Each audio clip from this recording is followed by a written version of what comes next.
கர்த்தருடைய பரிசுத்தமான நாமம் மகிமைப்படுவதாக.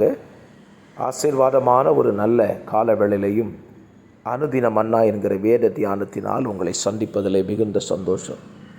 கிருபையாய் கர்த்தர் நமக்கு கூட்டி கொடுத்திருக்கிற நாளுக்காக நன்றி சொல்லுவோம். இந்த நாள் ஜூன் மாதம் 5ஆம் தேதி புதன்கிழமை காலவேளை. இந்த காலவேளையிலையும் பரிசுத்த வேதத்திலிருந்து ஒரு வசனத்தை உங்களுக்காக வாசிக்கிறேன். ரோமருக்கு எழுதின நிருபம் 11ஆம் அதிகாரம் இதனுடைய 4ஆம் வசனம். அவனுக்கு உண்டான தேவ உத்தரவு என்ன? பாகாலுக்கு முன்பாக முழங்கால் படியிடாத 7000 பேரை எனக்காக மீதியாக வைத்தேன் என்பதே. அருமையான வார்த்தை பாருங்கள்.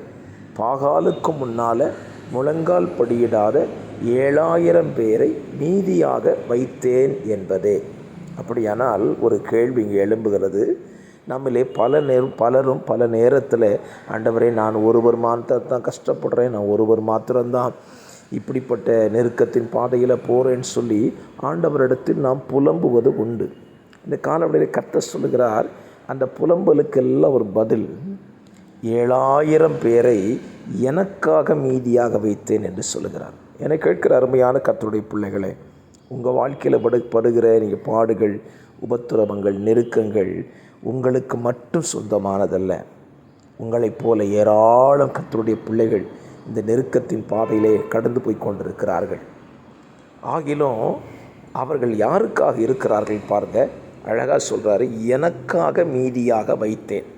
அப்படியானால் இன்றைக்கும் ஆண்டவருக்கென்று மீதியாக வைக்கப்பட்ட ஒரு கூட்டம் இருக்கத்தான் செய்கிறது.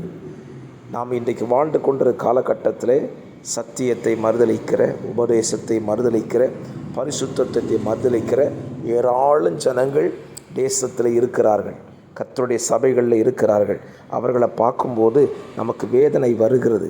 இவர்கள் சத்தியத்தில் இருந்தவர்கள் இப்படி சத்தியத்தை விட்டு விலகி சென்று விட்டார்களே அப்படின்னு சொல்லி வருத்தப்படுறோம். கர்த்தர் சொல்கிறார், இல்லை, உன்னை போல சத்தியத்திற்காக, பரிசுத்தத்துக்காக, கிறிஸ்துவுக்காக உறுதியாய் நிற்கிற ஒரு சில கூட்டத்தை எனக்காக வைத்திருக்கிறேன் என்று கர்த்தர் காலவெளியிலே உங்களை பலப்படுத்துகிறார். நான் சொல்லுவேன், அந்த கூட்டத்தில் நீங்களும் நானும் இருக்க வேண்டும். எந்த கூட்டத்தில்? பாகாலுக்கு முன்பாக முழங்கால் படியிடாத அந்த 7000 பேர் என்று சொல்லுகிறார்களா, அந்த கூட்டத்துக்குள்ளே நம்ம இருக்கணுங்கிறத இந்த காலவெளியிலே உறுதி செய்து கொள்வோம். எல்லாரும் வழி தவறிவிட்டார்கள், நானும் வழி தவறு சென்று விடுவேன் என்று நீங்கள் சொல்லாமல் ஆண்டவர்கிட்ட சொல்லுங்கள், ஆண்டவரை உமக்காக கடைசி வரைக்கும் நான் உறுதியாக நிற்கணும்னு சொல்லி ஆண்டவர்கிட்ட கேளுங்க. நிச்சயமாக கர்த்தர் உங்களுக்கு உதவி செய்வார்.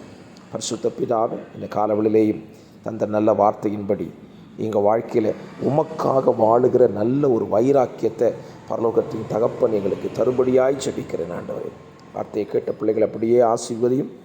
இயேசுவின் நாமத்தில் ஜெபிக்கிறேன் நல்ல பிதாவே. ஆமென், ஆமென்.